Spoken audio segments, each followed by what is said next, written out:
new album out. It's called Feel the Misery. I'm kind of guessing there's not too many happy songs on this album. Can you tell us a bit about the recording and how it went doing this album?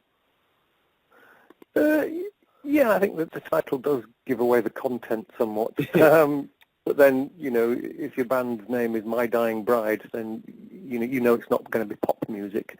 Yeah. So we started writing it a couple of years ago, actually. We really took our time making sure that the songs were absolutely bang on. We've never spent this long doing a record before, but as it was going to be released on our 25th anniversary, we thought it better be special. We took our time on it. We recorded it at Academy Studios, a studio we haven't used for quite some time, but it was nice to go back there and see some old familiar faces. The recording process was relatively smooth. Unfortunately, there's no amusing anecdotes to take from the recording process, because when you're there, time is money. You've got to get the job done, and you don't mess around.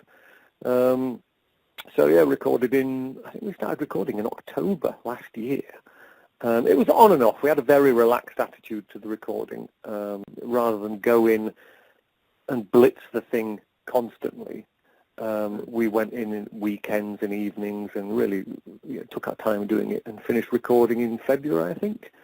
And it comes out in 2 days' time. So we're all very excited about that and looking forward to it, because we haven't seen it in its complete format. We've seen the artwork on emails, and we've seen bits of music here, there, and layout PDFs and all the rest of it. We haven't seen the full package, so I'm really looking forward to getting my hands on some of it.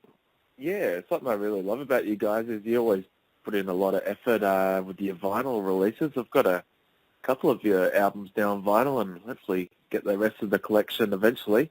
But I think this one's coming out on 2 10-inch vinyls. I'm not sure why it's coming out on 2 10-inches. But I don't know if that's a special edition and it's coming out on normal vinyl too, but I've certainly seen 2 10-inches, which is quite interesting. Yeah, I'd be keen to have a look at that. I haven't seen many bands do that sort of thing yet. No. Do you collect vinyl, or are you more of a CD person? Well, more CDs now, but when I was younger, I loved vinyl, even when CDs were still out, because I loved picture discs and collector's items, things that had quirky things about the packaging.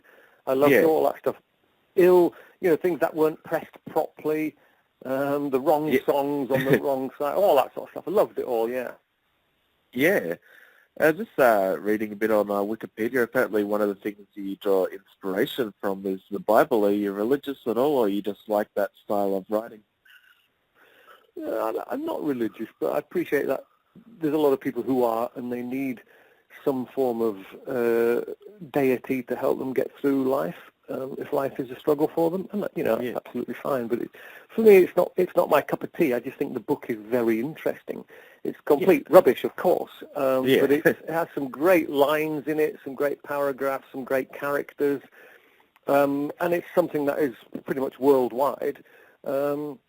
And it's just great to dip into now and again. There's loads of great stories. It's not just one story, of course. There's hundreds and hundreds of different stories going on in there. And it's nice to just dip into every now and again, see what's happening, because you can find a small kernel of an idea which suddenly expands in your own mind into your own universe and becomes a new entity.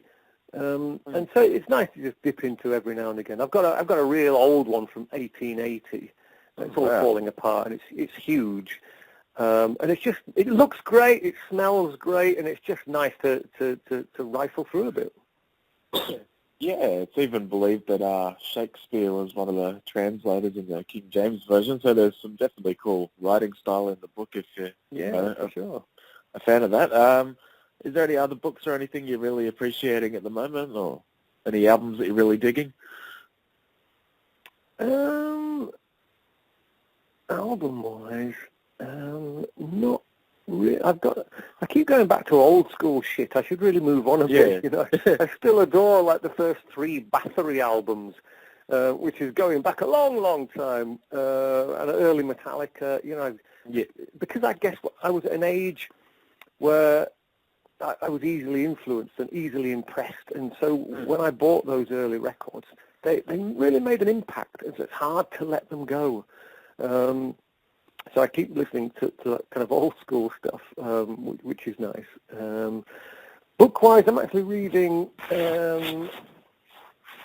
it's Robert Rankin, and it's Knees Up, Mother Earth, which is a ridiculously stupid book because I read quite a lot of heavy stuff. It's just nice to grab a comedy book which is just way out and ridiculous because it's just so light-hearted and it makes you feel good having a giggle. So yeah, and I watch. I saw Interstellar quite recently. I thought that was a very good film. And What We Do in the Shadows was a real laugh as well. Yeah, that was. I like black and white. You know, I like the dark, oppressive, intense art form. Yeah. But I balance it by going out and having going to comedy clubs and picking up funny books and stuff. Because I think if you've got a nice balance, then you're pretty much going to be okay. Yeah, for sure. And do you find with My Dying Bride that it is sort of therapeutic being able to, kind of, I wouldn't say negative, but just, there's definitely some bleak sounding songs. Is that where you kind of channel that anger and whatnot into that music? Oh yeah, definitely. For me, the band, it's almost like therapy because when I'm feeling particularly low, I can write and I can create either images or words, and I know that sometimes they will have a purpose because they will end up on a My Dying Bride record or even the cover of a My Dying Bride record. So it's really quite cathartic to sit there in the middle of the night and empty your mind of these negative thoughts and put them somewhere which is going to turn it into a positive creation. Yeah. And so, and it makes me feel great afterwards. Once you've sort of exorcised the negativity from your soul, you feel wonderful. So I think more people should do it. Don't leave it bottled up in your head because that's going to be, you're heading on a downward spiral doing that. Yeah, for sure. Have you guys ever played in Australia before? I'm not sure. I've never seen you guys, so... No, we've never been down there, unfortunately, and I don't really know why. Yeah, we're waiting. I mean, we've been asking our promoter, I've asked him for years to try and get us some gigs down there, but although the fans seem to want us, it's obviously the venue owners that they need to fill their venues, and they obviously don't feel we're the kind of band who would be able to fill their venues, and so it's rare for us to get an offer from down there. And I think we've had a couple of offers in the past, but they've been, obviously the money's so non-existent, we could barely get 2 band members down there for the fee.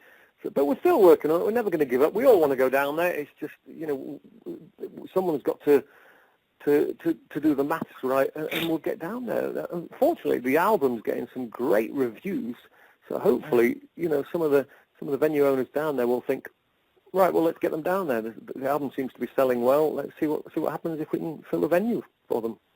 Yeah, it's a bit disappointing, the old Australian metal scene. Like, sometimes you get a good turnout, but recently I went and saw Yngwie Malmsteen, and he's played to almost no one. So then again, you'll have One Direction play at the stadium down the road from mine, and they'll fill it out.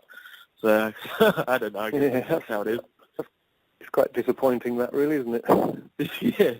Oh, well. Yeah, but it'd be great to see you guys come down. I've been digging your stuff for a while. I think, for me, the first album I ever listened to was A Line of Deathless King, so that's still probably my favourite album, but it always tends to be the first album from every band. It always tends to be my favourite. But do you have a favourite? Well, I liked The Dreadful Hours for a long, long time because it was just a good time in our lives then. It all came together really nicely.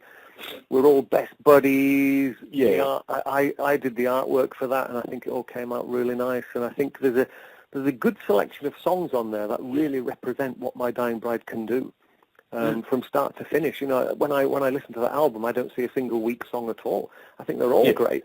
So we've pilfered that album for live songs, since it was released. We're still playing songs from it now. So The Dreadful Hours for me is an absolute corker. But, things change in a few weeks' time, a few years' time. I'll probably pick something else. But, yeah, at the moment, Dreadful Hours is the number one for me. Oh, yeah. Yeah, check that one out. It's awesome stuff. I have to order a copy of the new album as well. I'll be keen to see that 10-inch vinyl and see how it sounds. Yeah, I'm sure there's going to be normal 12-inch as well, but I haven't seen that on the website, I don't think. So maybe not. Maybe 10-inch is the way forward. Yeah, or maybe it's a collector's item too, so I'm always drawn towards those sort of things. Yeah. Anyway, I better wrap up the interview. I know you've got a few to do, but it's awesome talking to you, man. I really appreciate your albums and, all your music, so it's good to get to have a chat. Well, nice talking to you, Levi. Thanks for your time. I appreciate it, mate. Yeah, no worries. Have a good day. Hopefully we'll come down and see you one day.